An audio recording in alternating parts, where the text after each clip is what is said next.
Hi, I'm Alex Elle, and I write books for a living. The Hey Girl podcast was created with sisterhood and storytelling in mind. Hey girl. Hey girl. Hey girl. Hey girl. I'll be sitting down with some phenomenal women to discuss love. I believe we grew distant out of love of some type, like, I don't want to hurt you. Loss. You know, the deeper you go, the more things come up. And a topic very important to my work, self-care. Freedom is self-care. It's not about pedicures, it's not about clothing, it's not about trips. Join us as we journey through sharing together.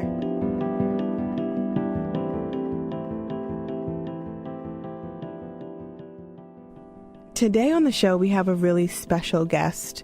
She is a beautiful human being. She has such a light about her. Her voice, her writing is phenomenal, and it really resonates with me and provides me with a sense of calm and healing, and I cannot wait for you all to hear this conversation.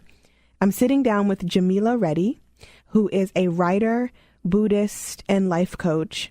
Our conversation today touches on manifestation, self-value, self-care, and getting free.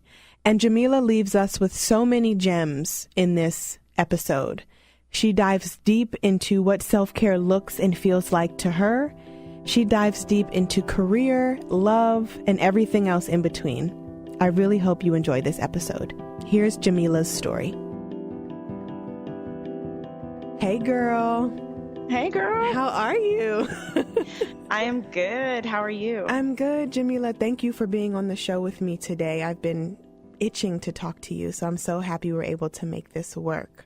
It is a pleasure. Thank you. Thank you. So, for people who don't know who you are and what you do, can you give our listeners a little rundown on those things?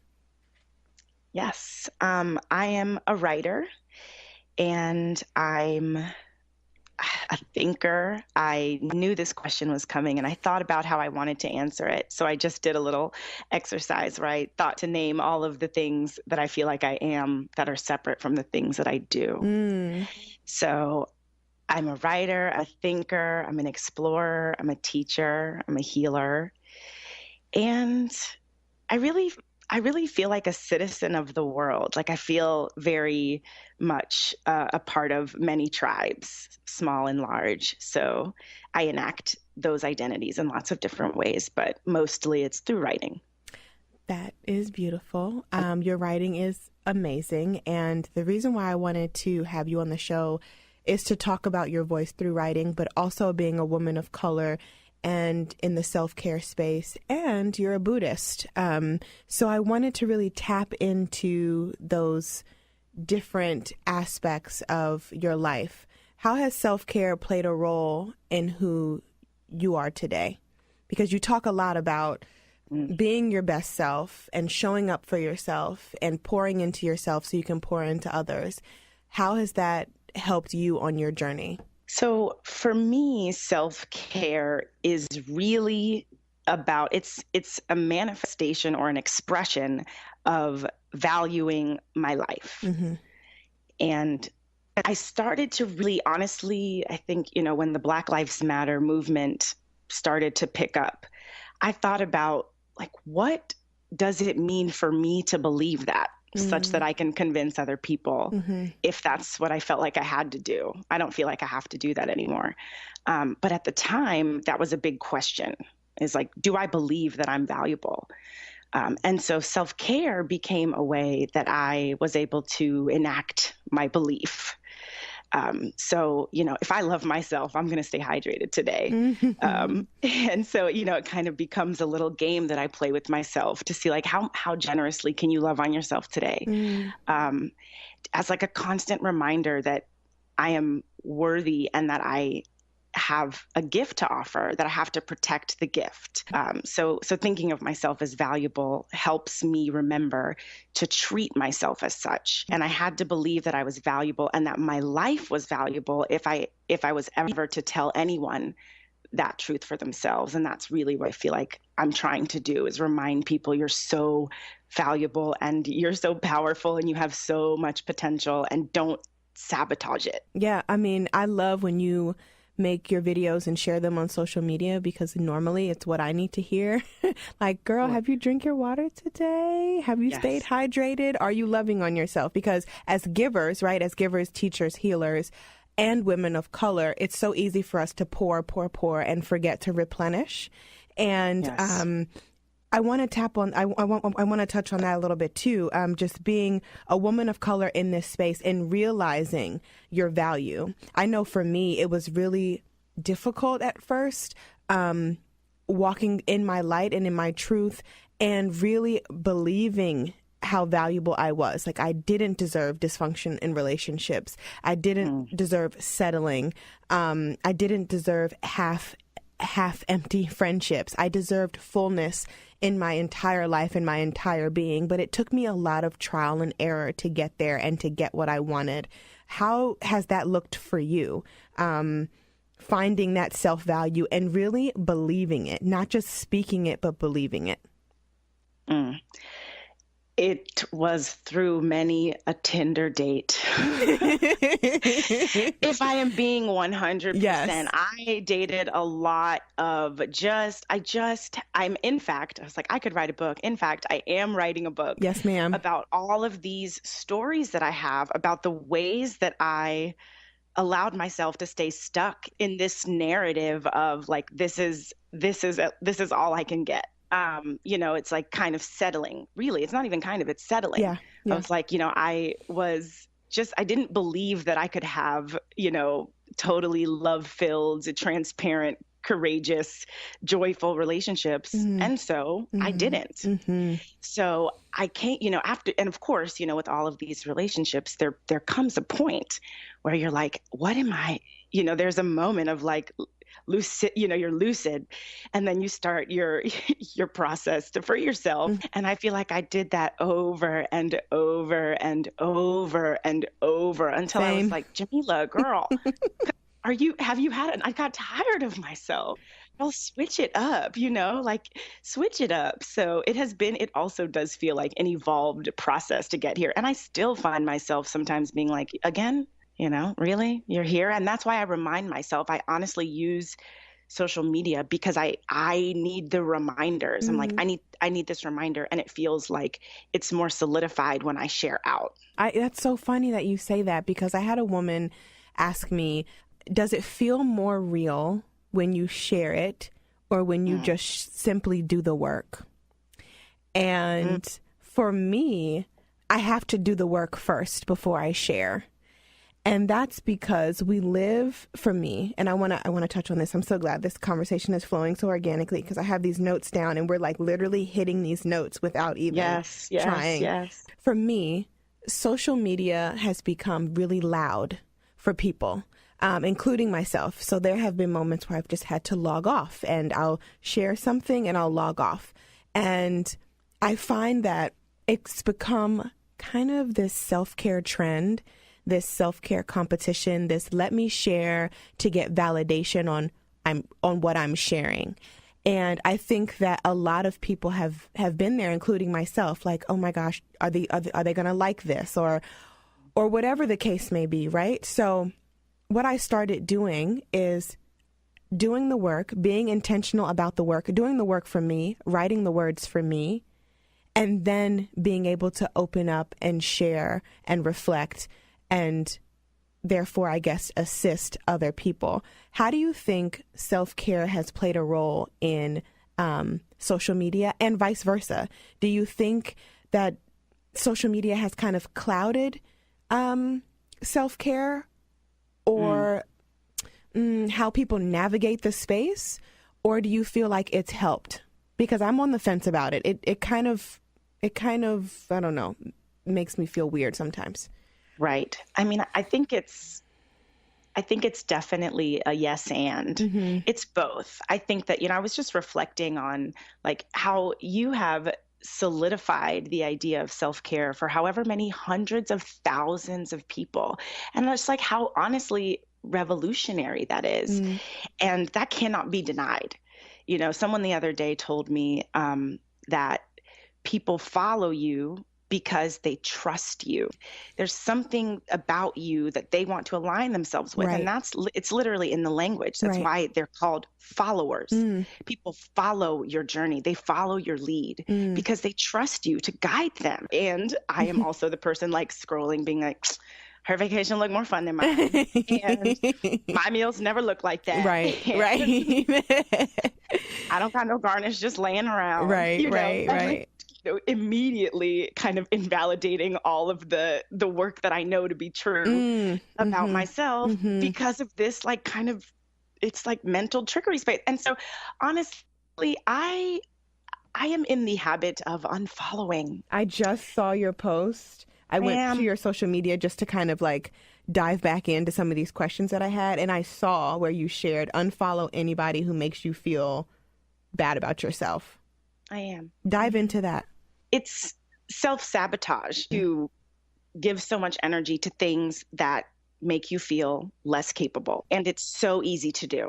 It's spending time with people who have small visions or who make us doubt our visions. Not make us doubt. No one can make you doubt your vision but you. But people who, they're the doubters. There are people who are afraid that they can't do it. And so they project that fear onto you. And you've got to recognize that it is your responsibility to protect your magic. It's your responsibility to stay in your power and not to allow external things, whatever they may be, to distract you from your wellness and your joy. And I feel like the internet is just set up. I mean, it's just capitalism, quite frankly. Absolutely. It's set up to market to you so that you feel like there's need. You would never buy something you didn't think you needed. So the system is built, literally ingrained into the system of the internet and of social media. It's like looking and comparing and thinking that you need so that you stay engaged, so that you try to figure out what it is. So it's just kind of, it can be, I'm like, I have no shame. I will unfollow everybody today if doing so allows me to stay in my power. They can't do that. You know, I have to stay engaged. I'm like, no, you don't. You have to stay engaged with yourself. Yeah. Tap in. Yeah. Tap inward. And that is what I love about you and your work, because you just seem so self-aware of the work that it takes to stay in your power, as you say, like to stand in your power. And I want to circle back to the Tinder dates and what was kind of your last straw, because you're in love now, you're partnered now, and your partner, they are awesome and they seem to make you so happy. And you share some of you guys' truths. And I want to just circle back on before you met them and what was your last straw? Like, what did you have to do to attract the love that you have now? Because I know for me, before I met Ryan, I was a shit show. Like, my life was just kind of terrible. And it was because, not my life was terrible, my dating life was terrible. Let me just edit that, because I knew that I wanted a husband. I knew that I wanted monogamy. I knew that I wanted love, and unyielding love. And I knew that I wanted friendship. I wanted a love that was rooted in friendship, and I had never had that. So I was looking for it, instead of saying, look for it within yourself, and then you'll be ready whenever your partner comes along. So I took a year off of dating, no sex, no entertaining guys. I was working on Alex. I was writing myself love letters a year straight. That's where Words from a Wanderer came from, the notes to self. And then I randomly met Ryan and we became friends, and then we fell in love. So there's the work right there. I'm living proof that when you turn inward and you do the work, everything else will fall into place. So I just want to know from you, is that how that worked for you? Did you just kind of have to shut off and then recharge and then come back? It's absolutely that. I feel like the last straw was when I started to take myself seriously. Okay. Right. When I started to take myself seriously and be like, you're a writer, which means you should probably do some writing, you know? And I was like, you know what? You're a writer, and you could be a better writer. You should probably study a little bit. So I went to grad school to become a writer, and I'm, you know, in this space, and I'm right before I go to grad school, I'm dating, you know, kind of my last boyfriend. Yeah. The final one, the straw that broke the camel's back. And I was just kind of like, I have too much to do, honestly, to be spending my energy here, where it's not being reciprocated. I'm not being restored. And it's compromising my ability to do what I feel like I'm here to do. And that kind of became it. I just had to stop. I just had to cut it. I was like, I've got work to do. And honestly, you're in the way, you know, you're distracting me. Was that hard for you? Or had you gotten to the point where it was like, I'm good, like I'm really good? You know, it was hard. It was hard because there's always then, you know, as soon as you make a confident decision, here comes your ego. Okay. Just trailing behind. Are you sure? You know, are you certain that you're going to be able to find what you're looking for, or are you going to be making a huge mistake by letting this person go? You know, and like, you know, is it that maybe you are stubborn and maybe you are hard to love? So, you know, what if this person's doing you a favor, you know, so of course, you know, then of course it's hard to ever decide that you deserve more than, you know, mediocrity. Right. Because your ego is going to be, just talking to you. So it's hard. And it was really sharing out that allowed me to receive that external validation. I have no shame in saying the fact that people responded to what I was sharing allowed me to see its value. I was like, oh, wow, this is useful for people. Okay. Yeah. And, you know, I like that you said that, because I feel like there is good external validation because we're humans and we like that, but there's also negative external validation. So we just have to, you know, boundaries and balance, because I feel the same way when I get messages and emails, or I meet people in the street and they say, your words have completely changed my life. Your words are the reason why I have practiced self-care.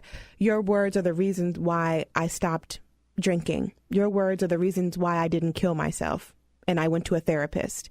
Like that is power. That is soul power. Like that's fuel. And that reminds me when I get down on myself, because we all do, like, am I supposed to be doing this work? Am I good at doing this work? The minute I start doubting myself, the universe brings me someone who validates me and says, Alex, you're supposed to be doing this work.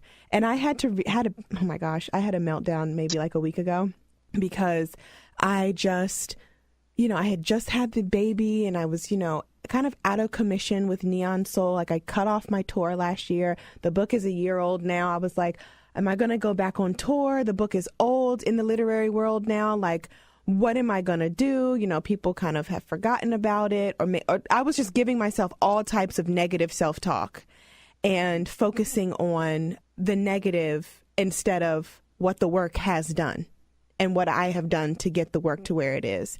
And I had to stop, and I had to really take a look at, why do I do this work and who am I doing this work for?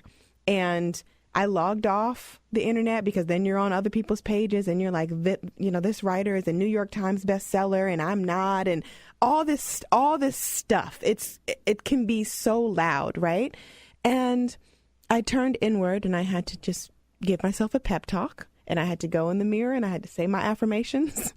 And then I got an email from this woman to say, you know, I was melting down in my car and I walked into Barnes & Noble and I went to the poetry section, and your book is the only book that stood out to me because it has foiling on it. And I opened it and the first page shook me and I melted down in tears on the floor in Barnes & Noble. So thank you for helping me and healing me that day. That was after a night of me just being like, what the heck am I doing with my career? Like, where do I want to take it? And that is where I want to take it. Whether it touches one person or 1,000,000 people, I want people to feel the work, and I want it to settle into their hearts. Hungry Root is dedicated to helping people feel great about making it easy to eat healthily on an everyday basis. They deliver weekly boxes of healthy, convenient foods that customers can use to make a variety of inspiring, delicious dishes. All of their foods are, get this, plant-based and gluten-free, and they come either ready to eat or ready in less than 15 minutes. That is right up my alley. Another cool thing about Hungry Root is that customers can choose to make the dishes according to their recipes, or they can mix and match ingredients for additional flexibility. Magical, wonderful, easy, and seamless. Hungry Root offers fresh-cut vegetables, versatile sauces, and ready-to-eat breakfasts and snacks. They offer over 75 dishes that we can make at home, guys. It's amazing.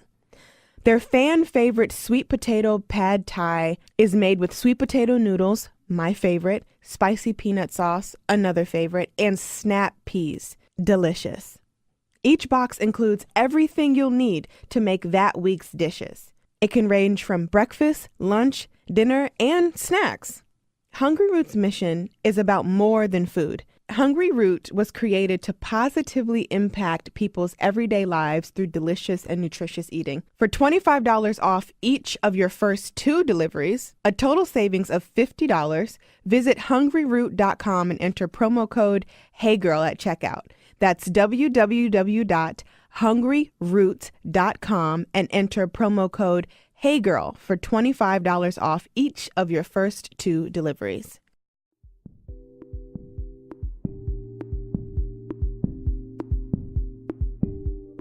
How have you been able to tap into that truth that you are supposed to be doing this work, you are supposed to be sharing this work and changing people's lives? Have you owned that and claimed that, or has that been a difficult thing to do? Both. Mm-hmm. It's been difficult, and I think I feel confident that I've made some progress in that area to feel like this is something I should be doing. Yeah. But primarily, and just like you said, I do it really for myself first. It really does happen for me, not only because, when I'm writing these stories of this, this one night in Brooklyn, it helps me remember and remember. I love this. This is from Toni Morrison. She talks about the idea of rememory. And it's kind of like when you come back to yourself, if you break the word down, literally the etymology of the word to is, to repeat, to do something again. Member is like to be dismembered, the parts of your body. So when we talk about remembering, it's like you're putting all of your parts, you're remembering yourself. And it helps me know how much growth I've done to talk about the me at 22 who was like staying up until 3 a.m. eating cheesy breadsticks and like drinking a 6-pack of PBR. Who was she? Right. But she got me here. Right. So I got to tell, I got to shout her out too, because she knew something or two. She knew a thing or two about delight, and was not ashamed then. I feel like storytelling happens for me first, and the reminders. I'm a journaler. I mean, you get it. Yeah. I have journals and journals. So it is just a part of the way that I am in the world. Yeah. I've constantly been observed. I mean, Harriet the Spy was like I was like, oh my gosh. Oh my gosh, Harriet. Yes. Yes. I loved her because I was like, she's a journaler like me. Yes. She really resonated because I was like, I too observe the world. And that's always just been a thing that I've done. So it happens for me. And then it is delightful. And really the scary part is like, is this valuable to anyone else? Yes. Or are you just like sharing these like things, is this valuable to anyone else? Yeah. And still, I've just stopped asking the question, really, I'm just like, just do it. And it actually doesn't need to be, even if it's not, it doesn't matter because it's valuable to you. Yeah. That just shook me. I love that. And that is the truth. That is the absolute truth. It is, but I need the reminders. It's like we all do. I so value. I mean, that's I think why this like the virtual community is so relevant because I'm like you are my reminder. You're my mirror. When I can't see it clearly, it's like I need to have I surround myself with reminders. I think that's what you remind people to do. It's like affirmations. It's like you've got to write it down. Yes. You've got to look at it. Yes. You've got to say it out loud. Yes. You need to remind yourself or you will forget. Yes. And and it has to become a ritual, and it has to become a daily practice. The reason why I started sharing the affirmations is because I needed the affirmations. It's because I needed to find a new way to take to my journal and to take to pen and paper. So journaling itself had become kind of redundant for me, like opening my journal and writing it down, closing the journal. And then it just wasn't flowing for me for a while. So that's when the ripped pieces of paper came from. And I was just like, I'm going to write my love for self, my affirmation on this paper, and I'm going to collect them in a basket for a year. And when I collect them in a basket for a year, I'm going to chain them up and I'm going to hang them in the house somewhere for the whole family to see. So I've been collecting my affirmations, shared and unshared, for almost a year now. And it's been such a beautiful journey because I need those reminders, and sometimes it's so much easier to see it right in front of you, not bound to the journal, like you're holding it. You're holding that truth in your hand, and you can look at it. You can put it in your pocket if you need it. You can stick it in the car. You can tape it to the fridge.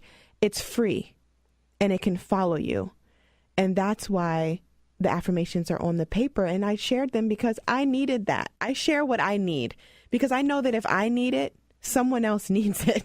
We're not alone in this journey. We're not alone in this struggle. Like, we are in this together. And that's what I tell students. That's what I tell my girlfriends. That's what I tell my clients. Like, I don't have your answers. You have your answers. And we are in this journey of exploration and adventure and figuring it out together. So if I need it, you probably need it too. And if you need it, please share it with me because I'm probably in the same breath, girl, I need that too. Right? So I love that you're building the community that you're building via the internet, but also off the internet. You're offering coaching sessions. Can we talk a little about that? Like, what made you want to step into that work? So most of that work happens actually virtually. So a lot of these people find me via things like Instagram, and then and reach out to me, and that's how we get connected. But initially, it started coming honestly when I was eating like rice and beans 5 days straight in graduate school, thinking, I don't know if I'm about this life because I'm not trying to be a starving artist. That's not, so I had this big kind of crisis and I actually dropped out of grad school. I was there for an MFA in creative writing and I left after a year because I realized that I was spending a lot of money to kind of be not having a lot of money. I was like, to be broke. Wait a minute. Right. This is not resonating with my spirit. Right. And so I started to think about when I'm a writer, when I'm offering, the reason that I'm here is not so that I can like make a ton of money. That's actually not why I went to grad school. I never thought that was going to happen. Right. But I wanted to be able to be excellent at what I was doing. Yes. So that I could sell it with confidence. Yep. And that's not a skill they teach you in graduate school. So I was like, I don't need this. Right. But I had to start thinking of what I was doing as something that could be monetized. I had to start thinking that way. And a lot of people are like, ooh, no, you can't think about money. You have to. You have to think about money because what they want you to do is be wearing yourself, running yourself ragged so that you can't do your work anymore. And I was like, it is in fact a trick of the enemy, for us to be convinced that we don't get to flourish by doing this work. So I started coaching because I started thinking, people are always reaching out to me. What can I get your opinion on this? Can I get your insight about this? What do you think about this? I have this experience with my lover, my mother, my sibling, my boss, myself, and they want my insight. And so at a certain point, I had too many receipts for me to to believe anymore that what I had to offer wasn't valuable in that way. So I thought, okay, I want to be able to do this, but I can't be doing this with integrity. I can't be excellent at it if I'm doing all this other stuff all the time. I got to quit the day jobs. I got to quit, like, you know, being exhausted from standing on my feet working at restaurants. Like, I got to quit running after these people's kids. Like, I can't do this anymore. Right. Right. And so I need to, if I'm going to do it and I want to, I need to start making it, I need to make it sustainable for myself. Yes. So then I thought, okay, I'm just going to offer it. I'm going to offer it as coaching. And that was the kind of evolution of that idea, which is I felt like I was kind of enacting a lot of my coaching work through writing for free. Yeah. And then when people wanted to kind of go deeper, get more involved, I thought I really want to do this, but it requires so much that I can't be doing all this other stuff. I got to be able to do it and focus on it. Absolutely. And I love it. I absolutely love it. There are so many women of color who need safe spaces, whether they're virtual or in person. And there needs to be educators, teachers, coaches that look like us to be sharing that insight and to be leading those conversations. So I really, like, when I saw that you were diving into that work, you and a few other of my friends had stepped into coaching, and I'm just like, yes, like, this is what we need. We need to be able to help and to extend and to lead. And then in turn, those people that we're helping, extending to, and leading are going to do the same thing. So we're creating this community and this conversation and this tribe of helpers, leaders, and extenders. And that is like that's huge. That's a huge legacy to leave behind on this world, because why wouldn't we want to do that? You know, like, why wouldn't we want to create more good in this world? Because we need it. And we need each other. I always say, it's so crazy. I want to get your opinion on this. There's so many times people say, like, I'll just turn it inward for a second. When I was hurting, I would say, I don't need anybody. I can do this myself. I don't need that. I don't need this. I don't need them. But in my meditations over the past maybe 3 years, I've learned that, and this comes up a lot, like, we need everybody. We can't do this life by ourselves. And an example is, if you take the bus every day to work, you need the bus driver to drive you there. Right. If you are flying from DC to LA, you need the pilot to get you there. Like, we need people. We need other people's experience and expertise. And I stopped saying, I don't need, because in reality, that wasn't the truth. Right. And I realized every time I said, I don't need, I began to lack. I was lacking. I wouldn't get, oh, the universe is like, oh, you don't need that. You know, you don't need this. So you're not going to get it. So you're not going to get it. Right. So I want to get your opinion on that. How do you feel about that narrative and kind of just reversing the language of saying, of lacking, because that's what it is? Language is very powerful. And that is one of the things that I love the most about writing. When you say something is so, it becomes. And I'm like, it is so simple. I'm like, this is not just like some kind of tweetable. I'm like, no, actually try it. Write your goals. I spoke with a client the other day and I was like, what are your biggest dreams? And, you know, they tell me all of these like incredible dreams. And I'm like, awesome. Have you written any of them down? You know what? No. I'm like, aha, right. Because I was like, because you know. I said, are you a writer? Because I know you know that the moment you start to write down, you're gonna your relationship to it changes immediately. How do you feel about changing the language, which I think that's where you were going, from I don't need or I don't want to I do need, right? Because we do need people. We do need certain things. And the minute we say we don't, we become not less than, but we start to lack certain things due to, you know, words are powerful, and written words and spoken word. So how do you feel about that? Yeah, it is. it's interesting to think about, like, the, saying that you need or thinking that you need, manifesting that reality of lack in your life. And I struggle all the time with these I have this internal battle between feeling abundant and not, like, it really does fluctuate. Like some days I feel like, wow, I have everything I could ever want or need. And other days, just like you're saying, you have these negative self-talk moments where it's like all of that goes out the window. So it's a useful reminder, and I'm grateful to think about language being something that actually, manifests the reality.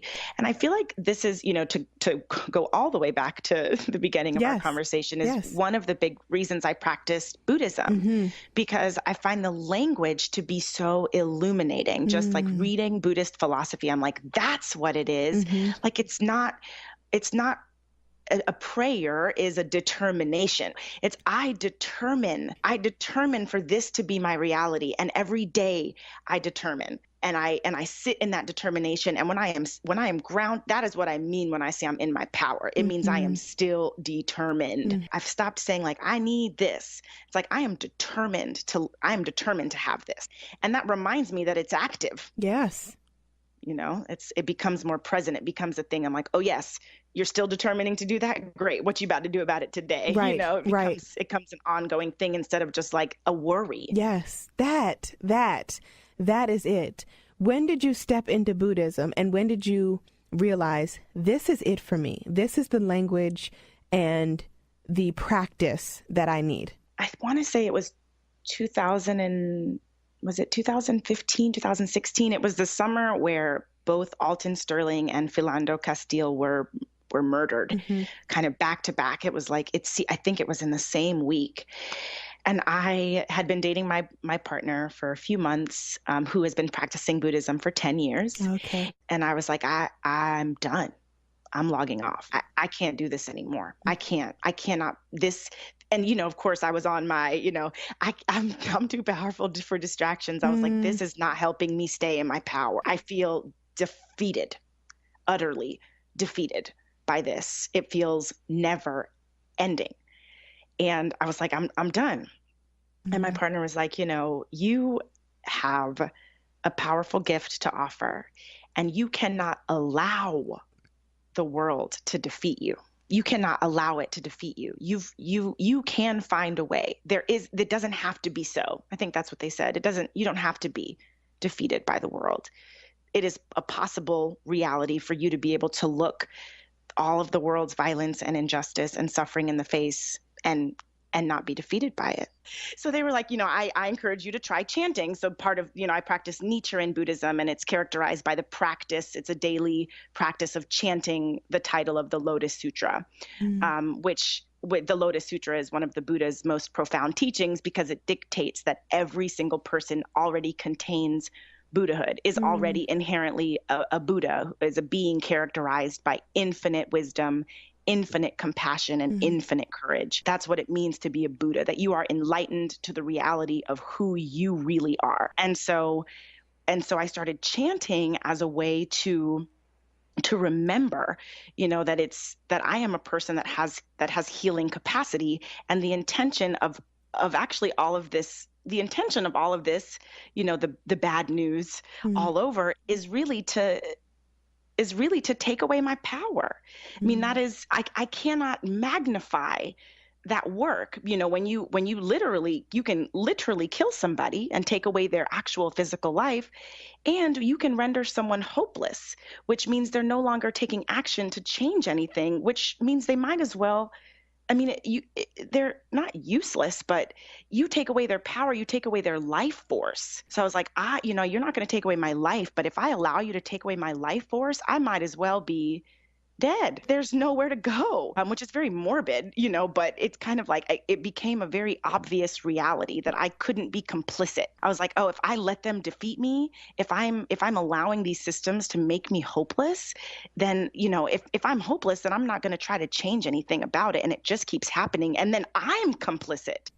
So my practice really helped me see the ways that, in fact, we are all complicit in what happens outside. If we are defeated internally, then our environment will reflect our defeat. And so I was like, oh, I can't I don't want to, I need to make good. I need to create value. And that is, the organization that I practice with is Soka Gakkai International, and it literally stands for Value Creation Society. It's this international community of people who are like, how can I create value from all of the hurt and all of the negative things that we talk about, turning poison into medicine? This is what I feel like I do. And now there's not only people who know what I'm talking about, but I can say, what are you doing to, it's like, what are you doing to turn poison into medicine? I just feel like it is such a tribe. It has just changed the way that I relate to my surroundings. And it's helped me see that like nobody's responsible for my life but me. So we're going to wrap up here in a minute, but I want to touch on your partner. I do not want to end this conversation without talking about the love that you guys have for one another. When did they come into your life and how? We met 2 years ago and some change at Cal Arts when I was in grad school. I was a student there, and they were working. They were on staff in the School of Theater.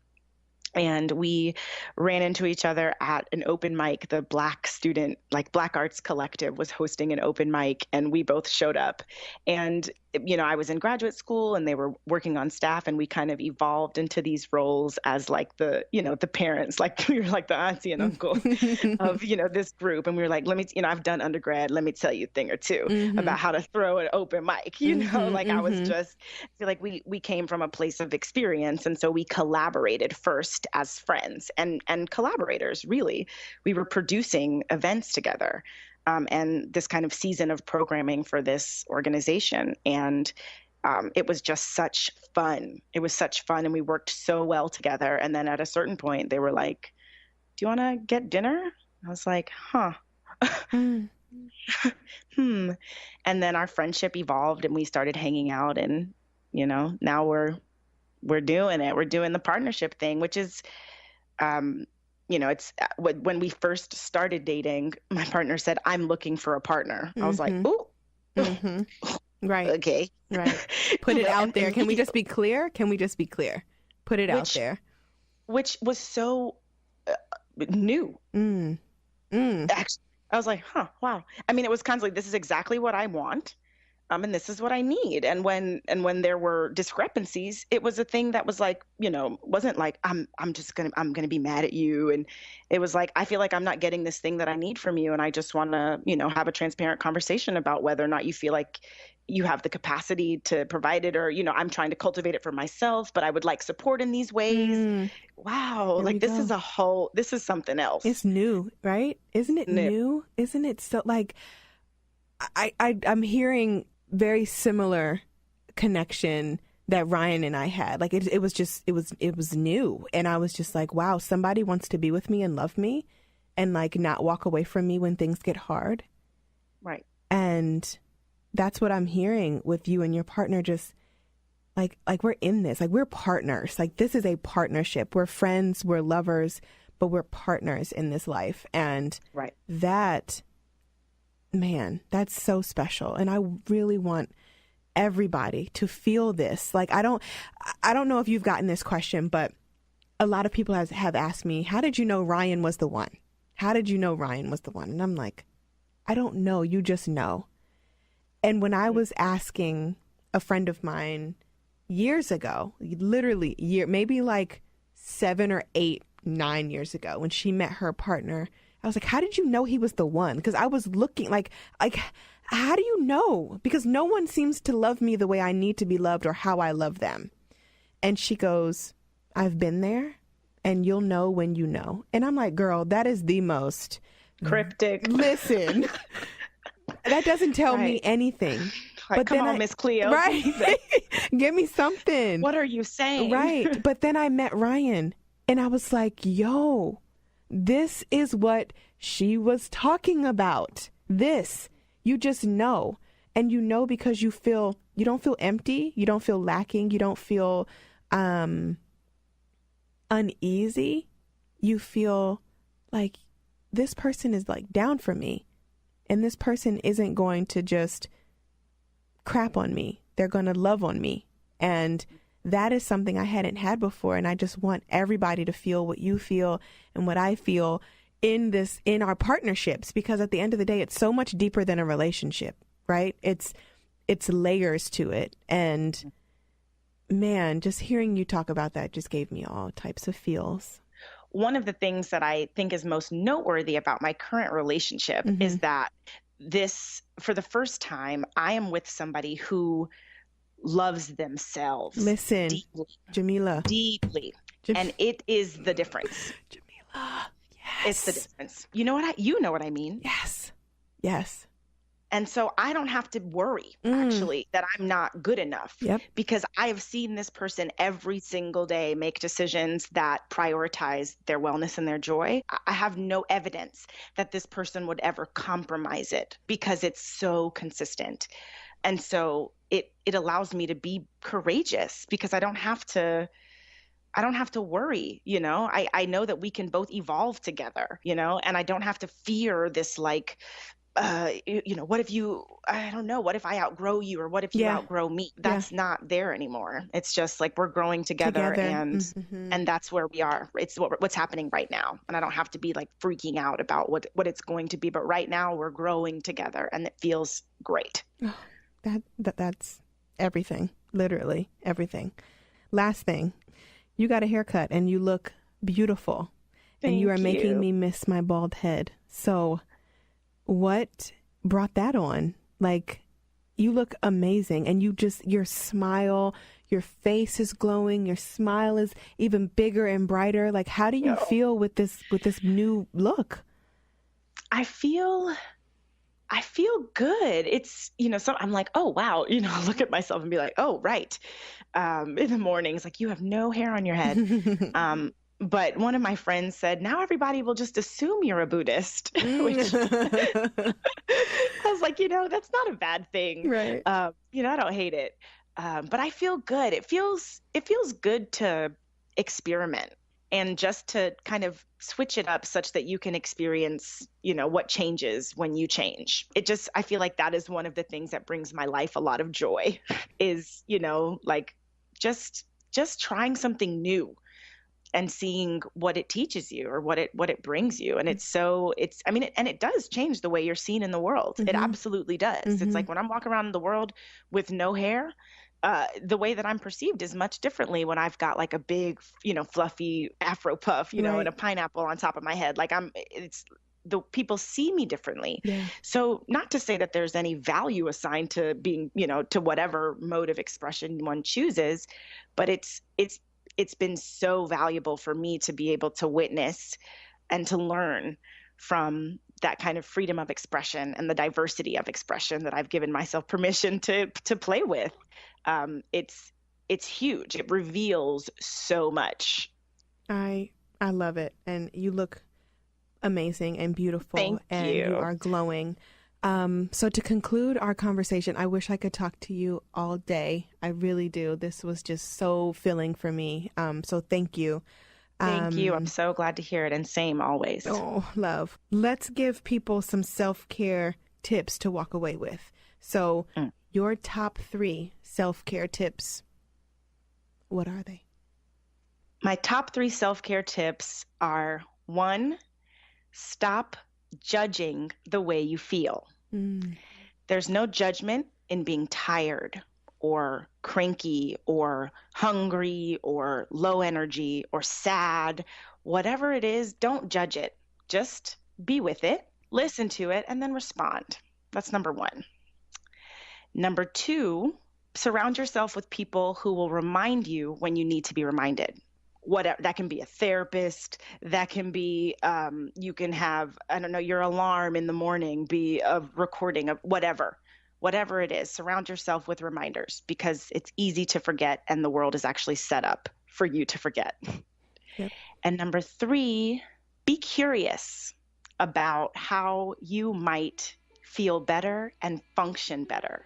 And when you have that curiosity, you will find the answers everywhere, and it won't be something that feels burdensome. It'll be a joyful pursuit of your best self. Thank you, Jamila. Thank you so much for this conversation. Thank you, Alex. Oh, my I'm goodness. So grateful. Thank you so much.